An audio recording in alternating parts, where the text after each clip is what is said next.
आज मैं देख रहा हूँ कि त्रिपुरा में लोग हिंदू मुसलमान के बारे में बात कर रहे हैं, ट्राइबल बंगाली के बारे में बात कर रहे हैं, हमारे ट्राइबल के अंदर रियांग जमतिया देव बर्मा उच्चोय के बारे में बात कर रहे हैं, क्रिश्चियन हिंदू के बारे में बात कर रहे हैं। कोई डेवलपमेंट के बारे में बात नहीं कर रहा है, कोई एकता के बारे थानसा के बारे में बात नहीं कर रहा है, कोई रास्ते के बारे में बात नहीं कर रहा है, कोई कल नौकरी के बारे में बात नहीं कर रहा है। सब धर्म के नाम में या फिर एक दूसरे से लड़ने के नाम में बात कर रहे हैं। ऐसा क्यों हो रहा है? ये जहर कौन फैला रहा है?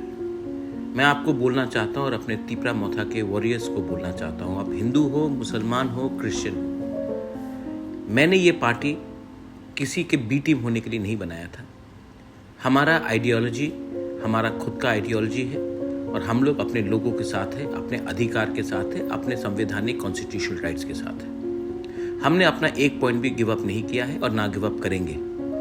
लेकिन जब अन्याय होता है, हम लोग आज अलायंस में हैं, लेकिन अगर कोई किसी को मारा जाता है, किसी के ऊपर अटैक होता है, अगर वो गलत काम है तो हमें आवाज़ उठाना चाहिए, क्योंकि हम पावर में आए हैं लोगों को मदद करने के लिए, चुप बैठने के लिए नहीं आए हैं। तो अगर हमारे कुछ लोगों को, कुछ लीडर्स को चर्बी चढ़ गई है, तो मैं अपने वॉरियर्स को बोल रहा हूं कि आपको किसी ने रोका नहीं है सत्य के लिए बात करने के लिए। सच तो बोलना पड़ेगा, ट्रूथ इज एब्सोल्युटली एसेंशियल। और ये मेरा आवाज़ है, बुबागरा का आवाज़ है। बुबागरा ने आपको कभी नहीं बोला है चुप बैठो।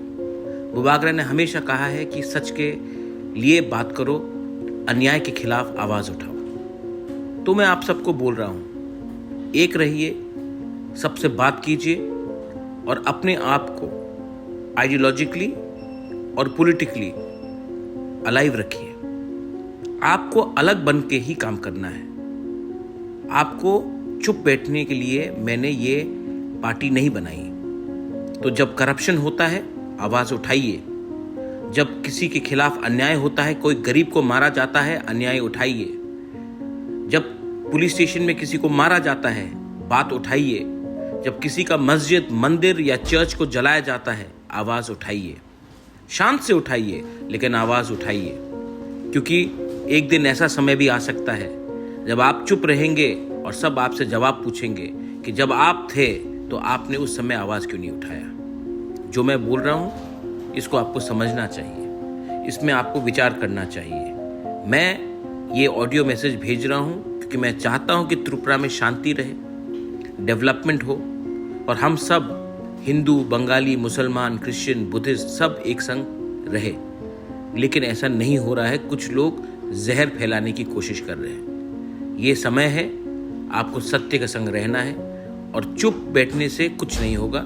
लेकिन जब आप आवाज़ उठाओगे तो शस्त्र से नहीं, एकता से, शांत से, वायलेंस नहीं, लेकिन आवाज़ को दबाने भी नहीं दीजिए, लेकिन वायलेंस मत कीजिए।